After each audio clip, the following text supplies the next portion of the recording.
So welcome to Boothbay Region Community Television's Candidate Forum. I'm Jim Chaosis. Thank you to the Boothbay Region Community Television for asking me to facilitate this debate.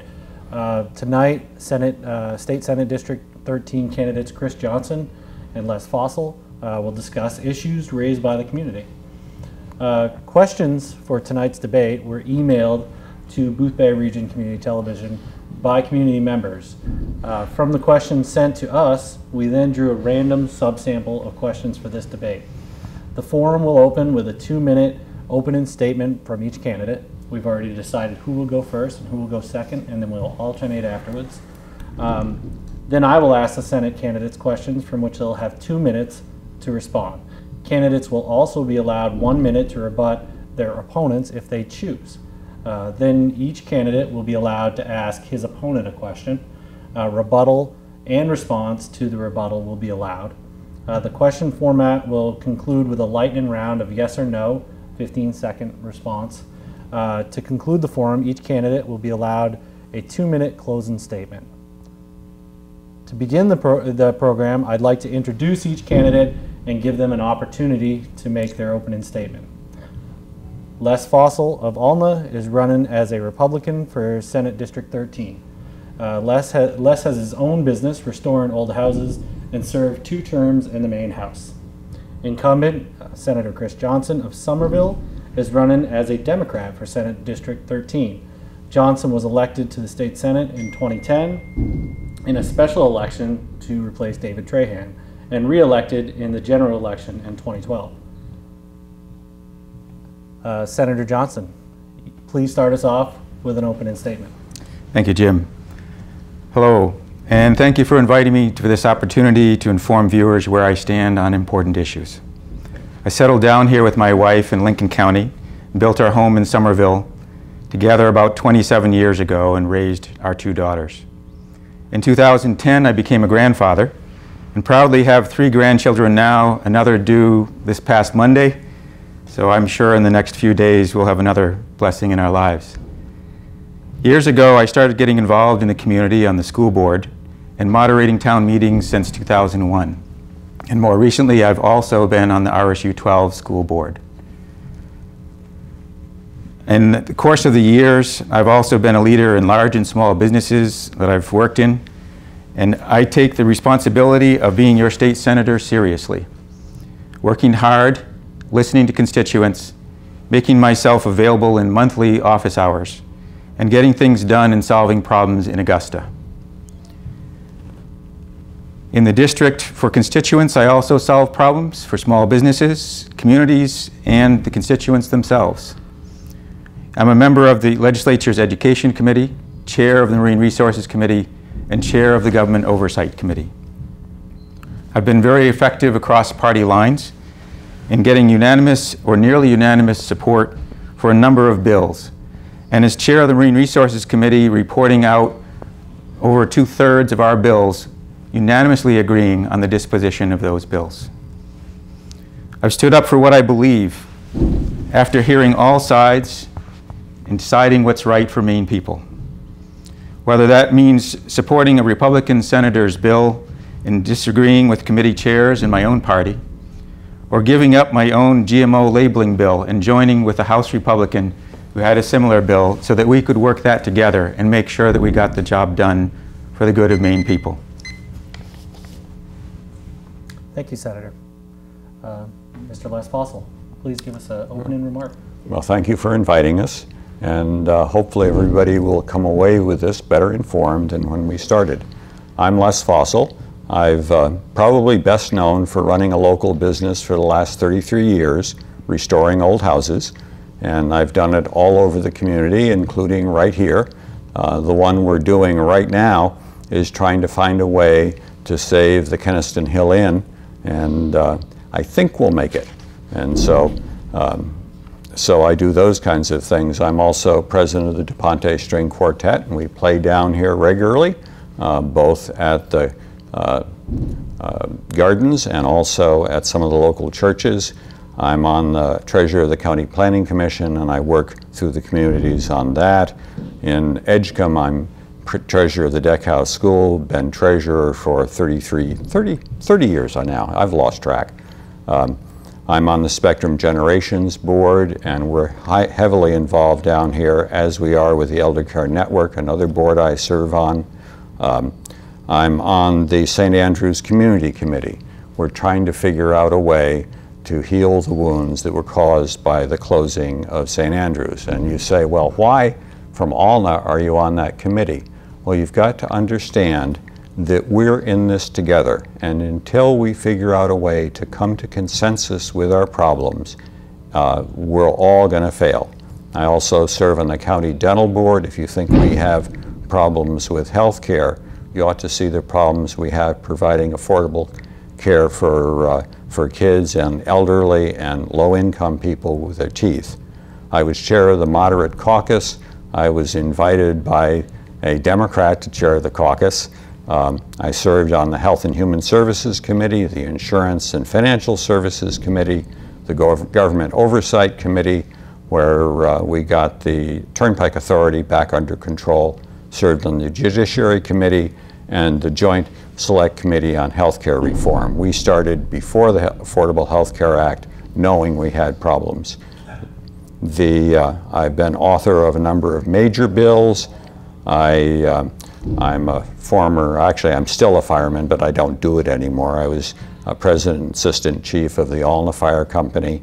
I expanded the 911 system to cut the costs. I've served as the Heart Association executive director.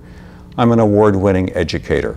I spent 10 years on the faculty of USM, and I got some of the highest evaluations of anyone. I'm a veteran, and I served on the Commission for Maine's Future. I was on their executive committee, and I've been doing this consistently for the entire time I've lived in the district, 33 years, and I've served in leadership post after leadership post. And what I define as leadership is running organizations successfully, and that's what I've been very good at in public life, in private life, and in nonprofit life. Thank you. Thank you. So I will try to make sure I hit the timer future questions, but the intro I think was fair enough. I think that was a little over 2 minutes. Sorry about that. Enough. That's okay. Let me tell you first, as a local municipal official, I've worked with you both. Always found you receptive to the information that the town of Boothbay needed to get, and I wanted to thank you for volunteering to serve and for the service that you've already done. Thank you. So let's get to the questions, and we're going to start off with the senator is going to answer first, and Mr. Fossil second, and then we'll flip-flop on the second question. So these questions, jobs in the economy are on everyone's mind. What are the best year-round employers that make sense for our peninsula? Please be specific. And what are the obstacles to getting them here? And how would you overcome those barriers? Senator. Thank you, Jim. That's a great question. First, we should grow what we have and build on the strengths such as hardworking people and our self-employed and entrepreneurial spirit. There are great year-round businesses in the Boothbay region, such as Hodgdon Yachts, Bigelow Laboratories, and Biovation. We increase such employment by helping them expand and by helping foster more such R&D and skilled labor-dependent businesses. Because what we do for them in terms of a skilled workforce, adequate infrastructure, and funding R&D will also be attractive to other businesses to join them in locating here. The barriers to this are underfunding of schools, not making investments in R&D, and not making a fiber optic infrastructure investment. These are all things that hold back meeting the needs of businesses that are innovative, that are modern, high technology, and the skilled workforce that they need in order to run those businesses. The top two choices of business issues that a business deals with are whether they have adequate infrastructure and a skilled workforce for the work that they need to do. This means planning how to achieve state education funding of 55% as voted by Maine people, strengthening STEM education and access to higher education, and I've supported progress on all of these. But STEM education is also an area that people in the Boothbay region, such as Chip Schwem, are working on within the school system. Hodgdon staff are contributing to at the community college level, and Bigelow is contributing to at the university level. Maine must once again invest in R&D as a state instead of vetoing R&D bonds. And we need to invest in fiber optic infrastructure so more innovative businesses and professionals can locate here freely and still do the jobs and meet the needs of their businesses. Thank you. So I think if I go forward, we're going to ask the same question and then the rebuttal is a period. Yeah, okay. So let me repeat the question. Yep. Jobs in the economy are on everyone's mind. What are the best year-round jobs, best year-round employers that make sense for our peninsula? Please be specific. What are those obstacles to get them here? And how would you overcome those barriers? Thank you. The biggest obstacle to getting businesses here is Maine has not been able to offer decent wages. And one of the problems is that the other costs of doing business in Maine are very high. So for instance, in terms of healthcare costs, we've always ranked in the top 10 in the country. In terms of workers' comp, we're right up there too. If healthcare costs and workers' compensation costs were down at a national level, I'd be able to give my employees, and I have employees right here, 10–15% raise. I can't do that. There's simply no money to do that. So the first thing we need to do is to get government costs under control, and particularly healthcare costs under control, so the money is available for people to get a decent income. The second thing we have to do is we have to figure out a way to use the skills of the people that are here. One of the problems with this area is we have absolutely spectacular resources. We have string quartets that are world class. We have schools that rank among the best. The problem is, as I tell people who come to Maine, when I inspect houses for them, I say, you know, bring your money with you because you're not going to make it here. And the result is that many people who have the highest incomes here simply have their checks sent here. They love to live in this place, but they can't earn a living here.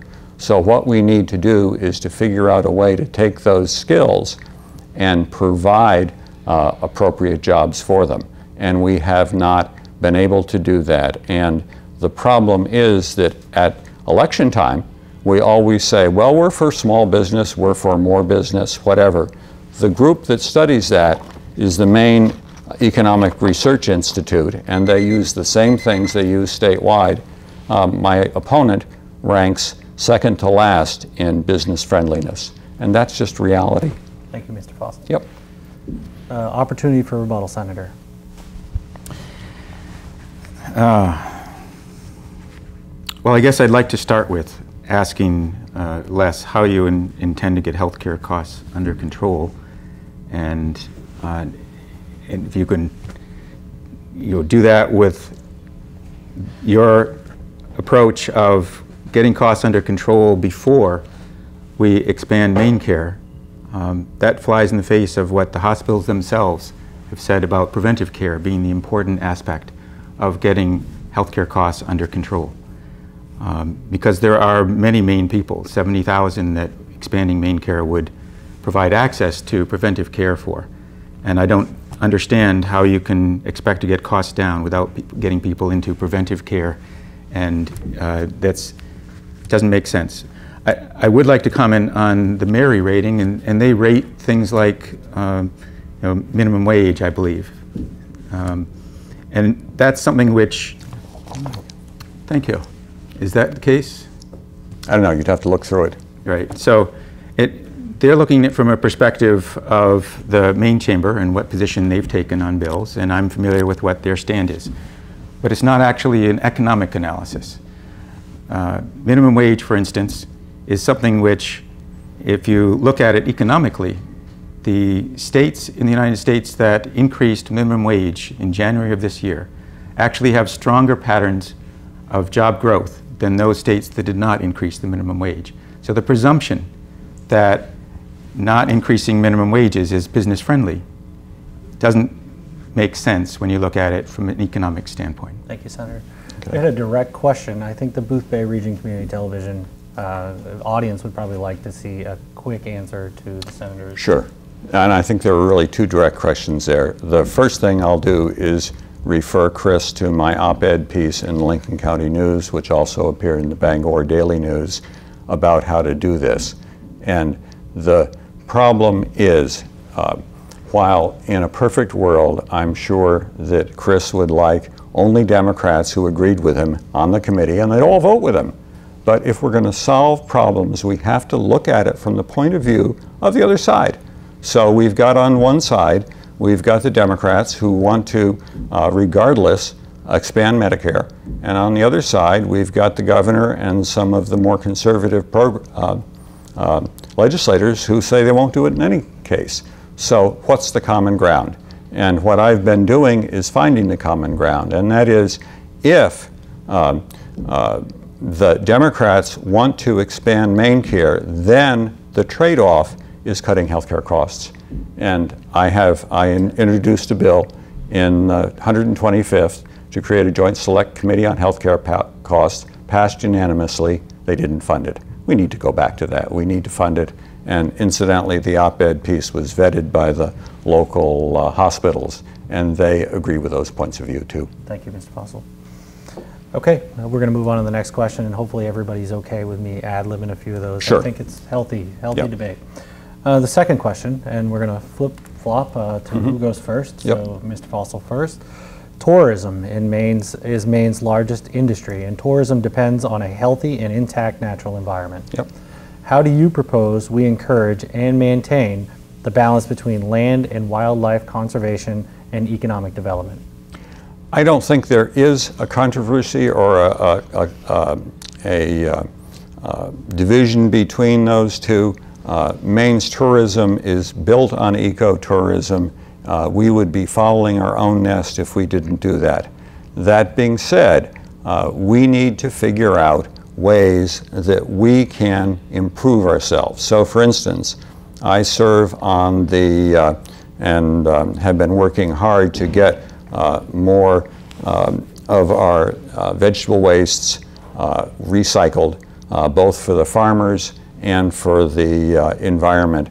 And we need as much as possible to promote that agenda, and that is that this is a place that cares about the environment. And since I don't know of anybody who disagrees with that, certainly I don't. My business has been founded on it and run on that basis for 40 years now.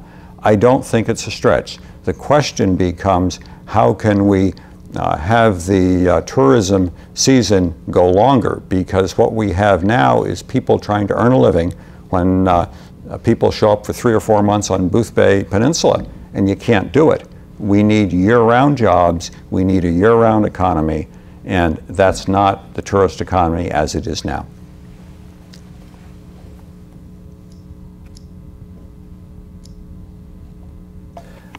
So, Senator, I was trying to sneak in a glass of water there.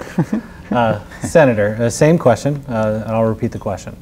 Tourism is Maine's largest industry, and tourism depends on a healthy and intact natural environment. How do you propose we encourage and maintain the balance between land and wildlife conservation and economic development? Senator? Thank you, Jim. Here in Maine, we value our landscape and our healthy oceans.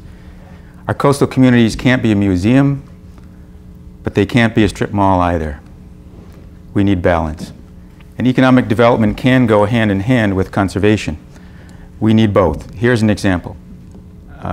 Fixing overboard discharge is just as economically important for preventing shellfish closures of mudflats and attracting tourism as it is to conservation. That's why I've submitted a bill to solve shortcomings of an existing program meant to provide assistance with the cost of fixing overboard discharge for income-eligible homeowners. The opening of the St. Croix Alewife Passage is another example. Because it once had Maine's most abundant alewife runs, the restoration of alewives is important in several ways. Supporting groundfish recovery, that's a high-energy food during spawning in nearshore waters of our groundfish species, a number of them, and there's also value to it as a bait fish for lobstering. So doing the right thing environmentally is it actually, and it usually is, doing the right thing economically as well, if we bother to look at the big picture. It's also important to have the kinds of good paying jobs and responsible environmental practices like some of the Boothbay region businesses that I've already spoken about, and to attract more such businesses with small environmental footprints. Well thought out comprehensive plans and economic development plans are the key to achieving this. In Augusta, we have decisions to make all the time about the economy and about our ecology and environment. We cannot in Maine afford to sacrifice quality of our environment. We cannot afford to not have businesses that are in keeping with Maine's brand and spirit. There's plenty of opportunity to do both. Thank you, Senator. Offer an opportunity for a 1-minute rebuttal if you'd like. Sure.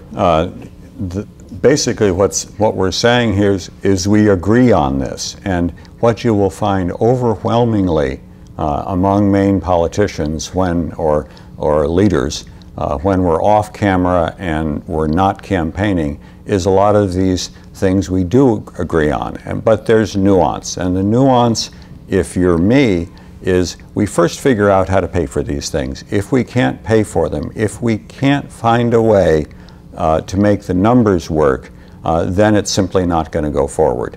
And that's why I serve as treasurer of so many organizations. It's why the organizations that I serve on are in the black.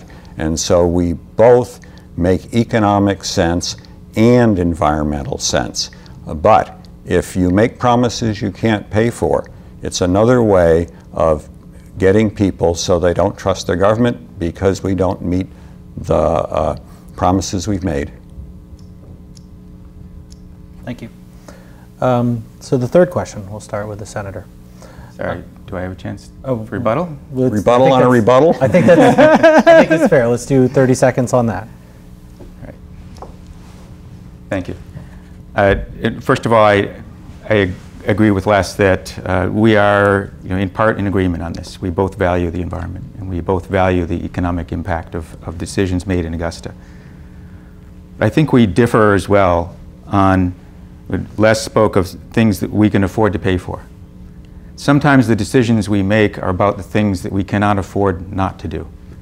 If we're closing clam flats because we cannot afford to help people solve overboard discharge problems, as an example, then we're denying people their economic opportunity and their job, their way of life, their work hours for the duration of that closure.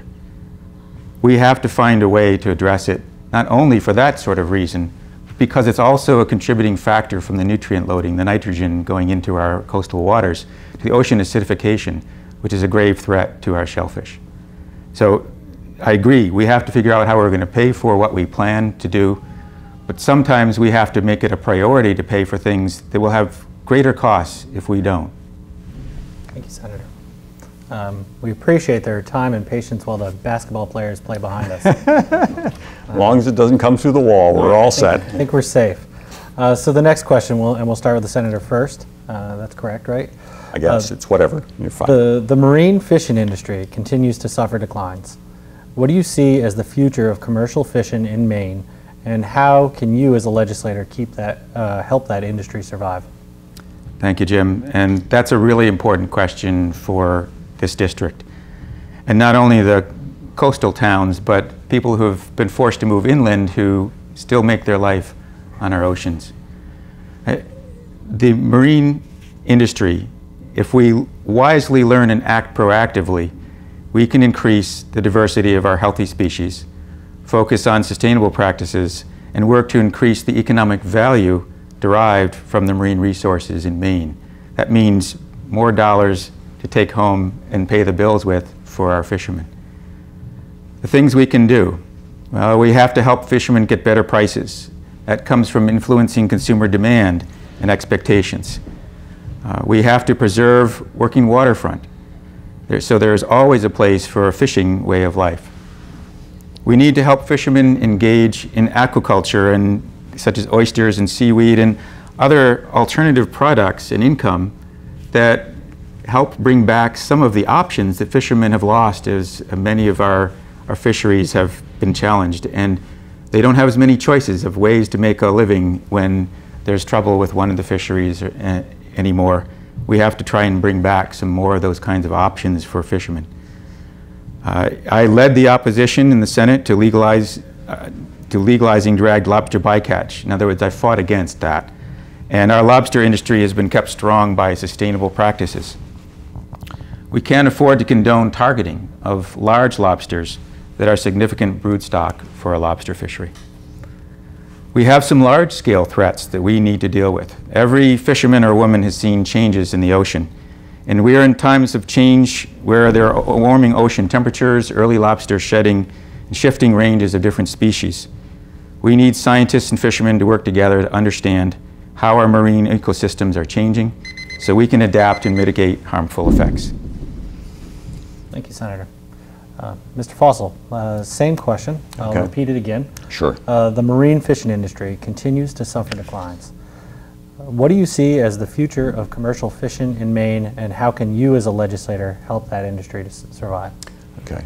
One of the problems we've got is that a whole lot of the marine fishing industry is regulated by the federal government, and they're not good at listening to our concerns. And so we're given quotas over and over again. And so part of this issue we just can't solve unless you can get the federal government to be more reasonable. We fundamentally have to react to what they say.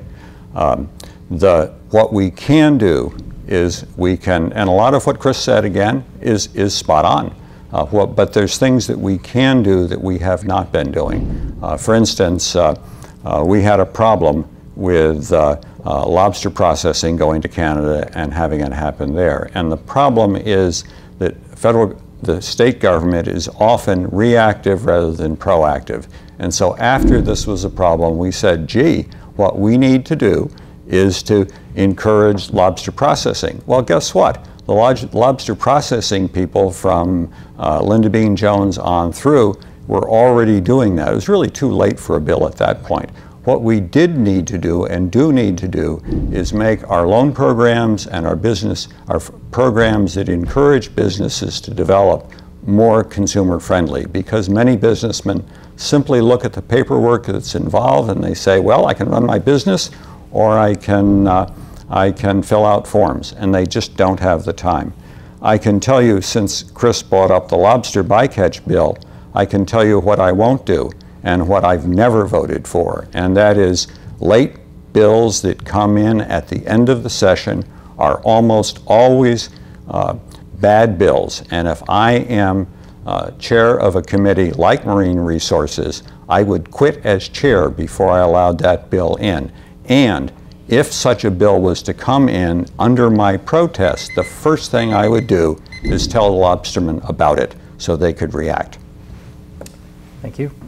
Opportunity for a 1-minute rebuttal, Senator. Certainly. I'd like to point out that the marine resource industries bond that we have on this upcoming ballot is one of the things which my opponent and I both support. That is a smart way of addressing the need to have more lobster processing in Maine, because instead of just trying to provide funding for growth of the lobster processing business, it's also funding research on how to be more effective, more cost efficient, or otherwise innovative in how you do that, so that we can have a better opportunity versus the Canadian processors to have jobs here that are adding value to our products, and a little more control of what boat prices are for lobstermen, when it's not at the mercy of what Canadians choose to offer for prices and giving preference to their Canadian lobstermen. I wanted to add as well that I fought against the dragged lobster bycatch because it was the right thing to do for our lobster fishery. The fact that it came in late, I'm frustrated by that as well. But if I were to resign as chair over things such as that, and resign from fighting for those things that are right for lobstermen and for Maine people, I wouldn't be doing the job that I was sent to Augusta to do. Thank you, Senator. Can I rebut that? 30 seconds. Sure. I've been in many of these caucuses, and I found that when committee chair stands up for what's right, they'll get what's right. When they don't stand up, they won't.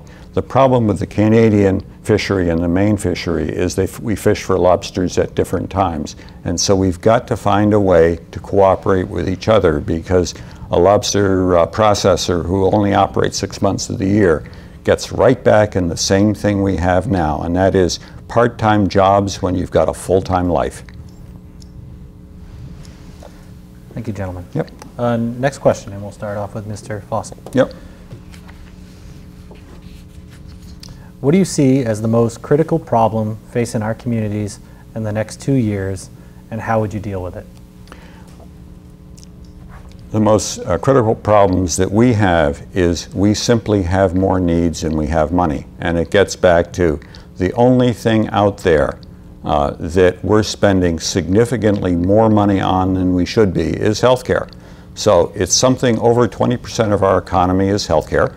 And we compete with states like Colorado, where it's 12% of their economy, or Norway, where it's 12% of the economy. And incidentally, Norway has the highest figure in the world. If we don't get our healthcare costs under control, we simply don't have the money left to protect the environment, to educate our children, to provide decent wages for our people. It has to start there. Unless we figure out a way to provide the money we need, simply nothing else will happen. So that's by far the first priority. The second priority is every year that we have an election, every other year, our campaigning gets dirtier and dirtier and dirtier and dirtier, and it's got to stop. I've found if you do the surveys, you'll find that the most prosperous places in the world are also the most honest places. And when you can't trust what comes out of your government, what happens is people, instead of reaching out and expanding their businesses, they get into protection mode. And too often that's been happening in the state, and it simply has to stop. Thank you. Senator, so the same question, I'll repeat it. What do you see as the most critical problem facing our communities in the next 2 years, and how would you deal with it? The three biggest issues are jobs in the economy, access to health care, and the issues that affect our elderly population.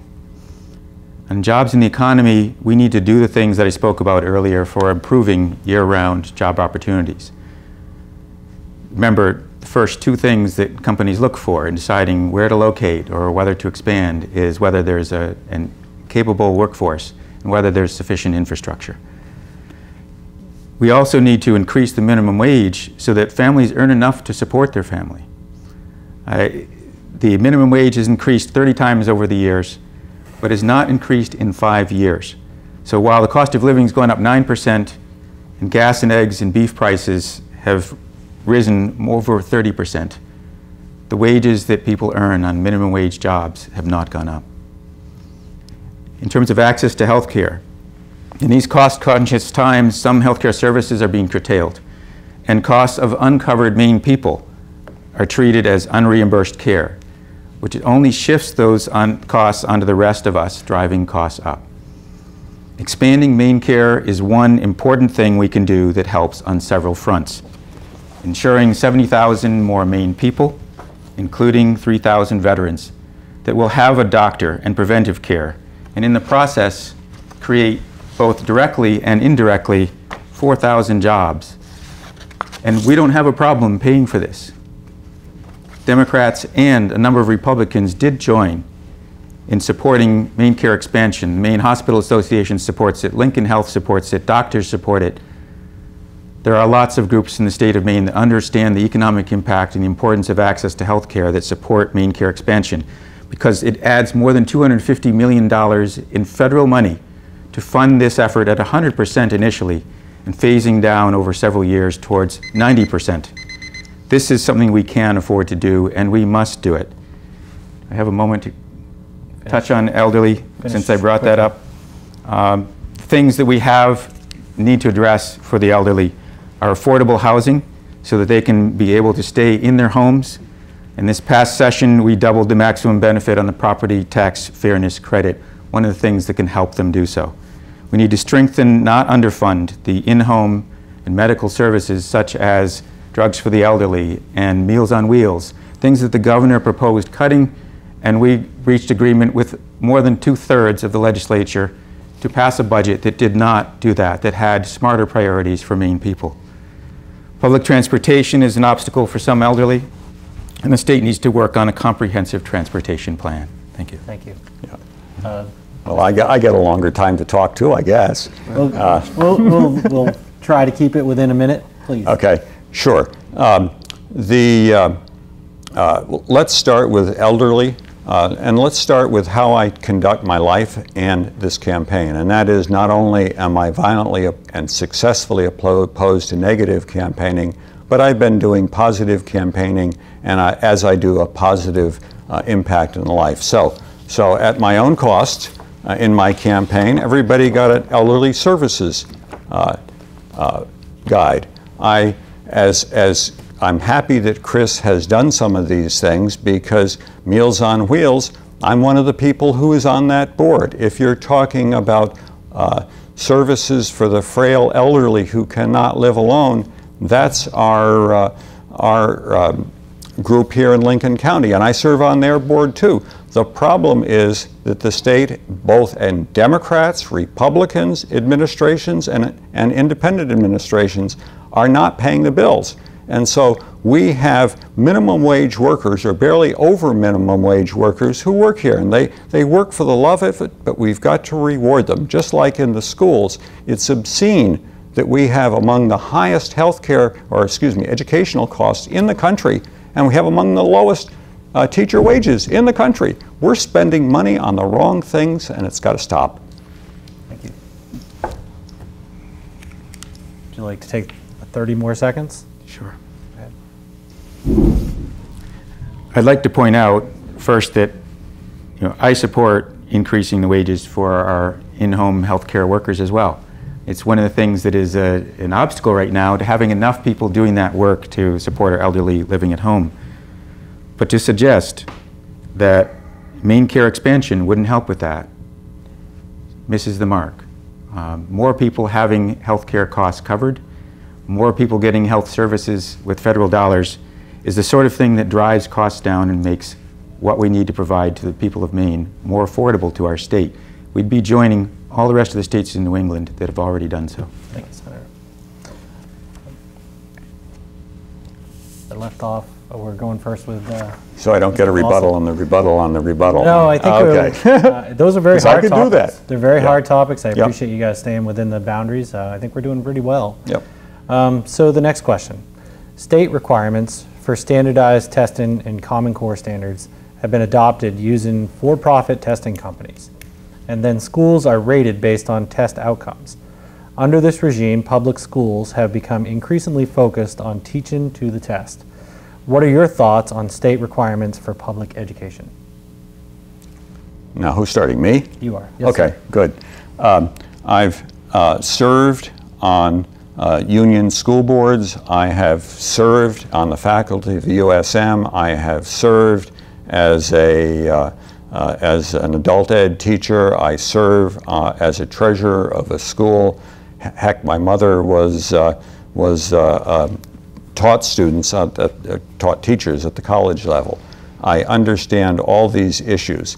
The problem is, if we're going to get improvement, we've got to have a measure. And if you're not going to use standardized testing, then how do you measure it? Because ultimately our children need to go out into a larger world, and they're going to confront people who have these skills, and if we don't have them, it's not going to work. As I said, we're, I think, 8th in spending per student, and I think we're 42nd in spending per teacher. I find that wrong. I think we're spending money on the wrong things. We're also not spending money on pre-K education, and that's clearly important. We're not spending. Other states, by the time you graduate from high school, you can have 1 year of college under your belt. In Maine, that's a very difficult thing to do unless you're a super student. Now, the problem with that is we can't afford higher education at the rates that are being charged today. So unless we can do the first year in high school, there's another generation is not going to have the skills it needs to thrive in our economy. And as for testing, I don't have any problem with testing. I have a problem with bad testing. And so what do? We look at where we are and we do incremental and continuous improvement until we get to something better. Thank you. Thank you. Senator, same question, I'll repeat it. State requirements for standardized testing and Common Core standards have been adopted using for-profit testing companies. And then schools are rated based on test outcomes. Under this regime, public schools have become increasingly focused on teaching to the test. What are your thoughts on state requirements for public education? Thank you, Jim. It's a great question, and it's a very important one for me. I sit on the Education Committee in the legislature, and I'm still an active member of the RSU 12 board. The thing is that what delivers great education is a great teacher. Someone who receives support, collaboration, mentoring, and developing and honing their skills at teaching, not at getting students to know test answers. Someone who will instill the skills of critical thinking, working well with others, good problem solving, and a thirst for lifelong learning. Tests don't measure that. Common Core is nothing more than a standard for what students should be able to do by grade level. The standard is well written, and Maine has adopted it as our new learning results. Locally, we create curriculum and decide how to teach. Standardized testing by and for profit companies, however, is another matter. Testing to assess and inform teachers' work, formative testing, that's a great thing. But high-stakes testing is a bad idea in any form. Most of us can remember one teacher who made a difference in our lives, someone who believed in us when we needed it, who saw talent and nurtured it, or supported us in difficult times. I can remember several such teachers in my life. Good teachers deliver good education. And we should do more to create strong learning environments, not testing factories, and support our teachers in making this happen. In terms of opportunities to improve our education system beyond those K-12 years, there are some things that we can do as well. The pre-K education is extremely important, and particularly so in communities where there are a higher percentage of students that are economically disadvantaged. They have a poor starting point in trying to be ready for learning. We have funded grants to schools to help expand or start such programs, and prioritizing, because we haven't got the dollars to do that statewide, providing that funding to the schools with the highest percentages of students who would benefit from that. Thank you, Senator. 1 minute to rebuttal. Sure. I, like Chris, served on a school board that included Wiscasset High School. When I was on that board, we got a number of things done. We had one of the highest graduation rates in the country, or in the state, at Wiscasset High School. Under RSU 12, the last time I checked, they have the lowest graduation rate in the country, or in the state, excuse me. And that's probably one reason why Wiscasset chose to leave, even though it wasn't in their economic interests. When I was on the school board, the union school board, we got to take K through 12 choice. And if you talk to the people in my town, whether they're conservative or liberal or young or old, overwhelmingly they approve of that. And interesting things have happened. We have currently, last time I checked, no special ed students and no homeschoolers. They've all found a school that suits their needs. And we need to focus on kids and solving their problems, not on saving schools or other issues. It's the kids. Offer 30 seconds, Senator, if you'd like. Certainly, thank you. When we look at what's happening in the different schools, and you look at just with high-stakes testing, how you measure it and what that causes to the system is really important.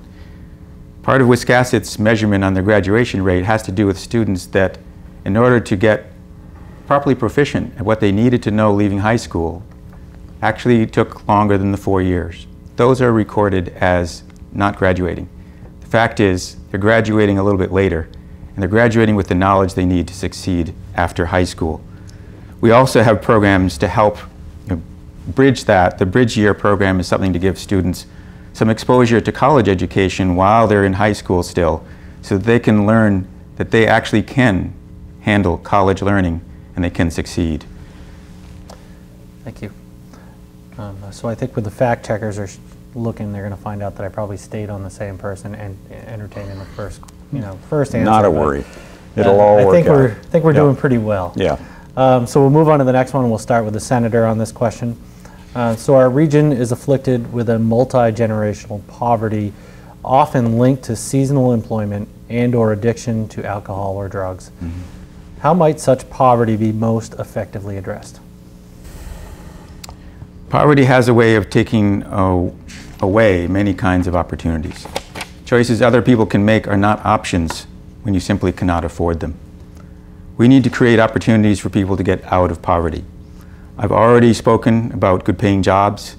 That's a good starting point. And the best program to get people out of poverty is a good job. But we also need to raise the minimum wage, and we need to strengthen the earned income tax credit. These are things that help single women trying to raise families get along, for instance, and manage to make ends meet. Job training to help get a better paying job. We've made lots of improvements. In this legislature, we focused on the economy, we focused on job improvement.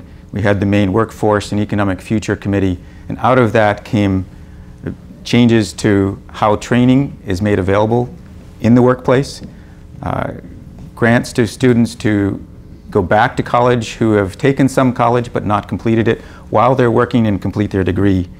A number of programs to align the training needs with those of the workforce, and in fact to coordinate the efforts of the Department of Labor and Chamber of Commerce and some of our universities and college systems in making sure that we have the kinds of training that employers need to provide those capable workers that we spoke of earlier.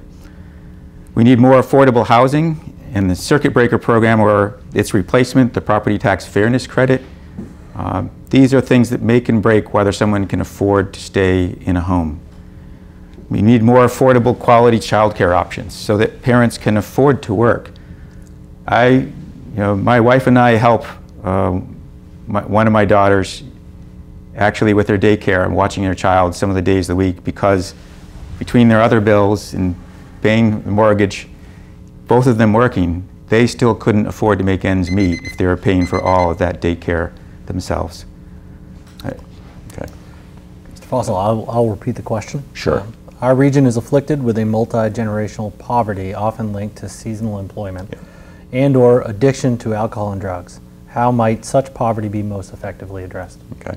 Well, I got to start where Chris left off, and that is I also have one of our granddaughters we regularly babysit for much the same reason. And I also, here's the difference, I provide jobs in Maine, in Lincoln County, good paying jobs, and I pick people, and I probably shouldn't say this, but I go out of my way to get the people who need those jobs who I think can serve them. So have we had people who had addiction problems, who were recovering alcoholics, and absolutely. Have we had people who have had legal problems? Absolutely. Can they do the job? They absolutely can. We give second chances. And I do that again. I'm the candidate who has been providing good paying jobs in my business and in a large variety of nonprofit organizations. If I count up the jobs of all those organizations, you get into the hundreds. And we constantly try to figure out a way to cut the overhead costs so we can provide reasonable pay. The problem we have is that there aren't that many good jobs because the people in Maine have to compete with places where the cost of doing business is lower. And that's just the reality. Until we can bring the cost down. I also agree that we need to raise the minimum wage, but I've been in the legislature long enough to see that bills like that go on the appropriations table, and they go there to die. They pass unanimously and they die because there's no money. My Joint Select Committee on Healthcare Costs died for that reason. Until we can figure out a way to fund these things, We can't keep promising them. It's just not fair. Thank you. Would you like to take a minute for a rebuttal, Senator? Certainly, thank you. I want to go back to the question of whether we should be trying to compete with all other states on what their costs of doing business are. We'll never get there. Maine has a very rural nature, twice as many, even though we're outside of the greater Boston labor market and job market. We have twice as many miles of road per person as New Hampshire, for instance. They will always have advantages over us.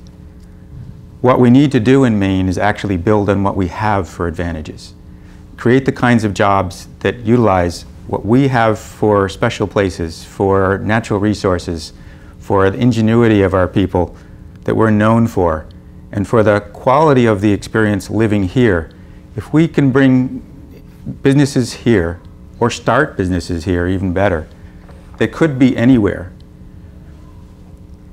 but choose to be here because of the quality of life they can offer, that natural environment that we've spoken of that's so valuable in Maine. These are the kinds of things that we should be marketing, we should be building on. We will never compete strictly on costs. Other states have various advantages. Ours is our quality of place and our people. We should be building jobs on those. 30 seconds. Sure. Chris is wrong about the rural nature of Maine. Half of Maine is not populated. When you compare us to the other 50 states, we actually rank about 15th from the top in terms of concentration of population. So that's a false one, and if we start with false premises, we come to false and ineffective conclusions. The second thing is, where Chris is very right, is people want to live here. They do polls nationwide, and Maine is consistently one of the most popular states to live in. The problem is you can't earn a living here, and we don't want to compete with all 50 states, but we've got to figure out a way to compete with someone. We can't be in a place that is very beautiful and you can't find a way to feed your kids. And so we need to find ways to keep the environment strong and improve our wages. It's twofold, and it's not going to be easy. But if we look at one side for answers, rather than talking to all people on all sides, we're going to fail. And it's why I have been one of the least partisan legislators, and Chris is ranked as one of the most partisan legislatures. The answers just don't come from one side. Separately, we're a bunch of half-wits. We need to get together and find solutions that work for all. And yes, somebody like Paul LePage is hard to get along with, but unless you figure out a way, we fail. Thank you. This is the last of our lengthy 2-minute questions, and then we'll go into the 15-second quick answers. And we'll start with you, Mr. Fossil. Sure. In the last year, we saw the closing of St. Andrew's Hospital emergency room and lost inpatient beds for all of Lincoln County when St. Andrew's and Miles Memorial Hospital merged. We have heard that there are too many hospitals in Maine and that hospital consolidation will lower healthcare costs. Do you agree that having our hospitals consolidated into large monopolies actually improves care and lowers costs? And explain your answer. Okay, well, it depends. One thing you must remember is that every single hospital in Maine, all these systems, are nonprofit organizations. We don't have any for-profit hospitals. Those happen elsewhere. And these hospitals are dedicated to providing care for everyone. And it's why, as a business, I mailed out paying for health care. If you're under 60% of the poverty, 63% of the poverty level, we provide free care. And that starts at the doctor's office and continues right through. It is not true that we don't provide health care for all Mainers. We do, and it's the same quality of care. It is a commitment. The problem is that, here's the good news. The good news is that people don't spend much time in hospitals anymore, and they're better off for it. Lincoln Health, where I serve on the Performance Improvement Committee, has been rated by Consumer Reports as the safest hospital in America. The problem is that we're also one of the more expensive ones. Oh, they missed me. And so what we have to do is provide high quality care at a cost we can afford. And if you think having health insurance is a good thing, try a $5,000 deductible. That's not health care. We need to provide health care at a cost that people can afford it, and we're not doing it except for upper middle class people, and that is simply wrong. And that's why we need to reform it. We need to do it now, and that is going to mean that there's going to be hospitals that will close across the state of Maine because they can't compete.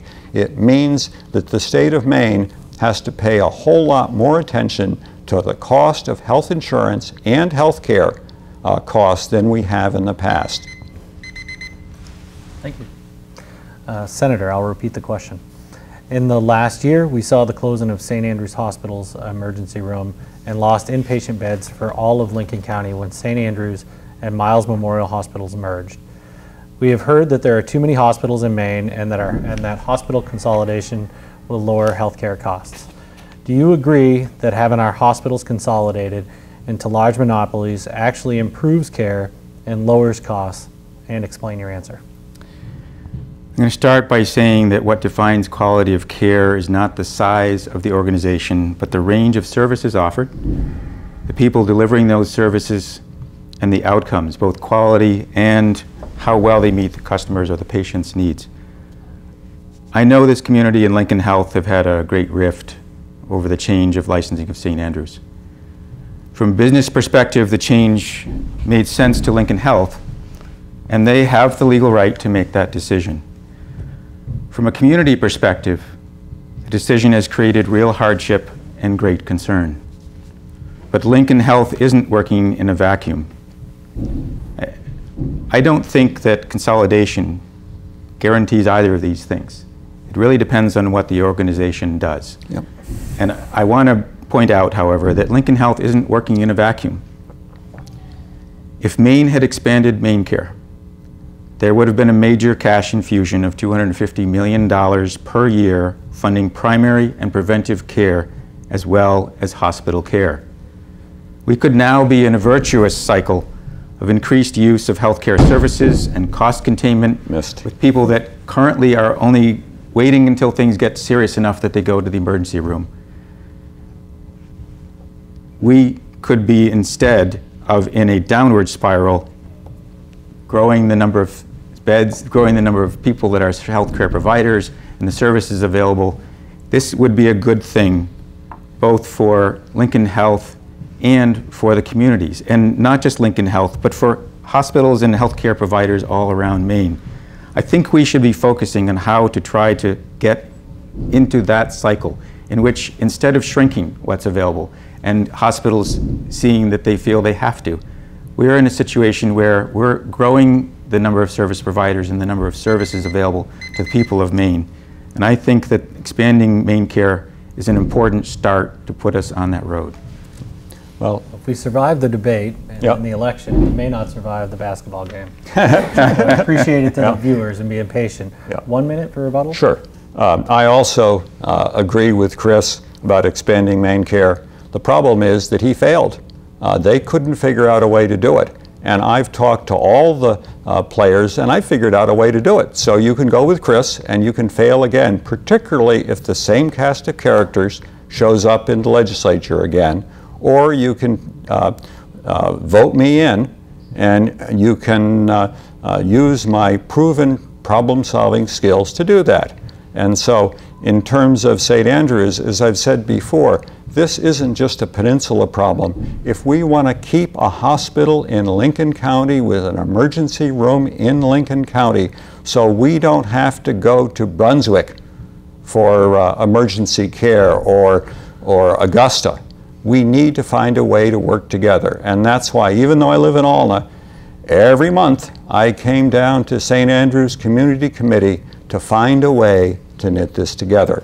And it's why I have the confidence of both Patty Siebold on the Health and Wellness Foundation side and the hospital. I work with both, and you know, I said to both sides, would you like me to agree with you? And they said, oh no, you're the only person we can talk to that can figure out how to do this. And it's not only me, there's others of us, but that's what we have to do. We have to take people who are opposed to each other and find common ground. And that's what I do. It's not a partisan thing. Thank you. Want to take 30 seconds, Senator? Sure.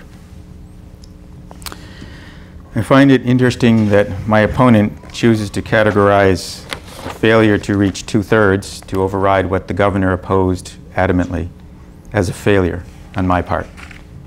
If I had enough influence to change whether 2/3 of the legislature were going to choose to vote on one particular thing, I wouldn't be just a legislator. It's a matter of our trying to convince each other of the merit of those arguments in getting things done. But the real obstacle to accomplishing this was Governor LePage's continued vetoing of this on ideological grounds. You know, this is something which, if we have a change in governor, we can certainly approach, and I'm sure it will happen. If we don't have a change in governor, I don't know what's going to happen. If the governor doesn't change his mind, perhaps my opponent is right and it won't happen. That will be a tragedy for the people of Maine. But to pretend that I'm to blame for that having occurred on the governor's watch as the one vetoing those bills is unrealistic. So the next portion of this debate will be a lightning round. Yes, no, 15-second short answers, and we'll try to alternate, and I will do my best. I know I've fouled it up a couple times. Yeah. So we'll start off with the senator. So yes, no, 15 seconds, and we won't use the watch. We'll just try to keep each other honest. Do you support a woman's right to reproductive choice as defined by Roe versus Wade? Yes. Thank you. Same question. Yes. Excellent. So the next question, we'll start with Mr. Fossil. Yep. Do you generally support the policies and decisions of the LePage administration? Only the financial policies. If you look at the financial policies, yes. Again, we've got to figure out a way to pay for government. Same question, Senator Johnson. No, generally I don't, although I have agreed with him, and in fact I've supported him and congratulated him on advances in domestic violence. Senator Johnson, do you think climate change is a serious threat, and do you think that it's largely caused by human activities? If yes, do you think that the state could develop legislation to help address these climate changes? Not exactly something that deserves a yes-no answer, but yes and yes. And perhaps some other time we'll discuss how we feel the state. I think that was a pretty good answer. Same question. Yeah. Yes and yes. If we're going to have legislation, we've got to figure out a way that it benefits the state in more than just environmental ways. Otherwise, we go broke. Mr. Fossil, do you support any additional restrictions on firearm ownership, including types of ammunition and weapons and universal background checks? Not at this time. If there's a problem proven in the state of Maine, I'd be happy to look at solving it through legislation. Senator. I do support universal background checks for firearm sales, but I don't support any of the other restrictions. Next question, Senator, we'll start with you. If it were constitutional, do you think expenditures on election races by entities and individuals from outside of the state of Maine should be restricted? Yes, as part of a more comprehensive reform. Mr. Fossil. Yes. Next question, start with Mr. Fossil. Do you think Governor LePage's decision not to expand Medicaid under the Affordable Care Act should be reversed? I think that the needs, yes, I think it should be reversed. I think that we have to find common ground on this, and this is where I disagree with my opponent. We simply can't get one side winning. If we do, it's Roe versus Wade and the Affordable Health Care Act, cultural wars going on for generations. Senator. Yes, I do believe it should be reversed, and since it's a matter of whether to accept or not to accept, this is a binary decision. I don't know what the common ground is on a yes or no. I do know that there's been work in attempting to move that forward, compromising on whether the state would be able to withdraw if the costs became prohibitive for the state, and other things as well. But you can't compromise between a yes or a no. Senator, are you in favor of the state reevaluating tax-exempt status for nonprofit hospital systems and other nonprofits that pay their top executives exorbitant annual salaries? No, I think it's better to make sure that the organizations have an active representative board that will make responsible decisions. Mr. Fossil. I'm also not in favor of that. What I'm looking at is the overall cost of the hospital, and if we can keep the cost down, I don't care how they do it. We need to get the cost under control. Mr. Fossil? Yep. Do you think only U.S. citizens should receive state financial assistance of any kind? No, but I think the federal government should be paying for the people that they bring in here, and we should, financial assistance, state financial assistance should go to the most needy, and I would define those as the poor, frail, elderly. Senator. I think that we should, that U.S. citizens or those on a path to citizenship should receive financial assistance from the state. Those are the final questions. So now we're going to go, we're going to do 2 minutes for closing statements. We won't have rebuttals on closing statements. We were going to have questions for each other, weren't we? Okay, you're right. We did have questions for each other. Yeah. I'm sorry about that. Thank you for keeping me honest. And the way we'll do that is we'll start off with the senator, and then we'll go to Mr. Fossil. Sure. So, Senator, a question for Mr. Fossil. The League of Conservation Voters has given you a lifetime rating of 43% based on issues that a consortium of Maine environmental groups consider important. Can you explain just one of those, the Renewable Energy Portfolio Standard Bill, in which you supported sending our renewable portfolio standard dollars meant to develop capacity for renewable energy in the state to Quebec Hydro? I have no idea, Chris. We passed a whole number of bills. I have been running an environmental business for, this is my 40th year. I expect that since I'm constantly going to be trying to find common ground, how can, once I killed an interstate highway. I did it not because of all the environmentalists were on the that side, but I brought the people who realized this was a poor investment of tax resources. And I will constantly do that.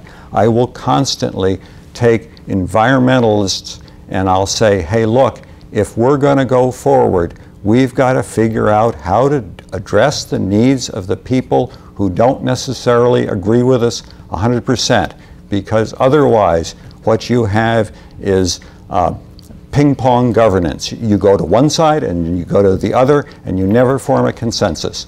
And so you can expect that I will never get a 100% score from anyone. I'll always be in the middle. I'll always be trying to find common ground, because I think that's how you solve problems.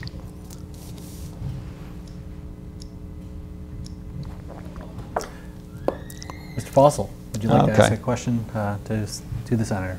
Let me see. Which one should I ask? I think the toughest one would be the best one. Okay. As many people know, and they've probably seen the chart that I've got floating around here, the overwhelmingly money that's been spent on Senator Johnson's campaign has been outside money, third-party money.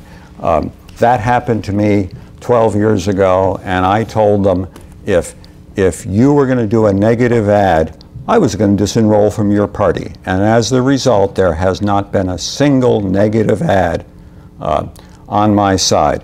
What I want to know is, why can't Chris Johnson do the same thing? I get really sick of people calling me an old fossil or saying that I'm a caveman or these kinds of things. It's not appropriate ways in politics or in life to treat other human beings.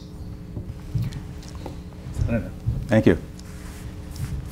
So to start with, what my opponent is talking about is independent expenditures. And he knows as well as I do that that means we are not allowed to know what money is being raised, what money is being spent, what it's being spent on, and what messages they're choosing to promulgate until they report that expenditure and we stumble across, otherwise see the message for ourselves.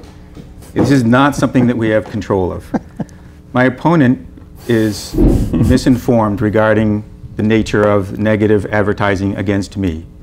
There were negative ads against me in the last campaign. His own party, the Maine Republican Party, has been running negative and very distorted record information about me, against me, on Facebook for many months now. So he has no more control of independent expenditures and the nature of the messages that are provided under them than I do. I run a clean elections campaign. That means that I raise $1,500 in direct contributions from individuals in $100 or less amounts. It means that I have fixed amounts of money based on the primary and the general election, whether they're contested or not, that I run my campaign on. And every single message, all of my spending has been positive campaigning, talking about what I'm doing for the people of Maine and what my record is. I have not purchased or spent cent one on negative materials against my opponent. If he feels differently, then he better check his facts. Didn't answer the question. All right, thank you, gentlemen. Good questions, and I think it is time to go to our candidates' closing statements. We'll start with the senator and finish up with Mr. Fossil, if that's okay with you. Sure. Closing statements, Senator. Thank you, Jim. I've been working hard, working for the people that elected me.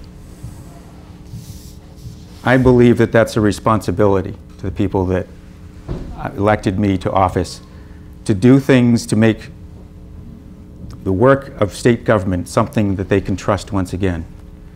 You have to earn that trust. And I've been trying hard to do the kind of job to argue on the issues, to not argue personalities, not argue parties, but to find the way to get problems solved and help people not only within the district and the communities solve problems. My opponent spoke earlier about his opinion that I'm highly partisan. I don't know how he measures that, but I can tell you that on my food hub bill, as an example, I worked hard and got the entire Agriculture Committee supporting my bill. There were 2 reports on that. One of them felt there should be a different amount of match on a loan program. They all supported my bill. I tried to work with the governor's office and managed with a great deal of effort to arrange to actually meet with one of his staff, not the governor directly, who would only provide me one bit of guidance, his lack of support for a bond issue to recapitalize the Agricultural Marketing Loan Fund. And yet, when that, in the course of my work with the Agriculture Committee, was amended off, receiving no further communication from his office, he chose to veto it. I can't be responsible for how the governor conducts his business, but mine was conducted in a way that earned the support of people of all parties on the Agriculture Committee, of the 33-0 in the Senate, 120-19 in the House, and missed by 2 votes in the House because people flip-flopped, overriding the governor's veto. This is how I believe government work should be done, and I want to leave you with the words of Senator George Mitchell. He said, "Leaders should listen, rather learn to listen, be patient, and respect those with whom you disagree." I work every day to live up to those wise words. Thank you. Thank you. Mr. Fossil, closing statements. Thank you. It's the Sunlight Foundation that ranked Senator Johnson as the 4th most partisan Democrat in the Senate. Since 2 of them were the leadership of the Senate, that probably makes you number 2. So that's the source for that. The problem is that if you think the last 2 years are the way that Maine should be governed, then you need to make different choices. I'm not running for governor, nor is my opponent running for governor. We're running for the Senate. If you think that problems don't happen because both sides are unwilling to compromise, then you've been drinking the Kool-Aid. What it takes is two sides who find a way to a solution. And what has happened, and Chris referred to it himself, the bill, that compromise bill, was the Democrats' bill that had some Republicans. But Chris, as an individual, is not a leader. He just follows the Democratic line, and it's not surprising because that's where the money comes from. If you look at the money, that's third-party money that's spent on his campaigns, you will find those are the people he votes for. And everyone knows this. It's why I don't get third-party campaign spending. I have, let's see, the latest figure, less than $1,600 of outside money was spent on my campaign. $128,000 was spent on Chris's campaign, and that includes the Maine Democratic Party, where his wife is an alternate member of their board, spending $35,000, and the unions for the Maine Education Association spending another $8,000. There doesn't need to be quid pro quo, but what they're doing is they're spending money to get the people that they want in office. And if you want a moderate, you've got to vote for them. Thank you. Thank you very much, gentlemen, for having this debate today. Also, thank you to Boothbay Region Community Television for having a debate informing voters. Absentee ballots are already available at your town office. The election is on November 4th. Somebody will win, and somebody will continue to serve this district in another way, as you guys have demonstrated that you're working even when you're not working. Thank you very much for your time here. Chris? Thank you. Thank you.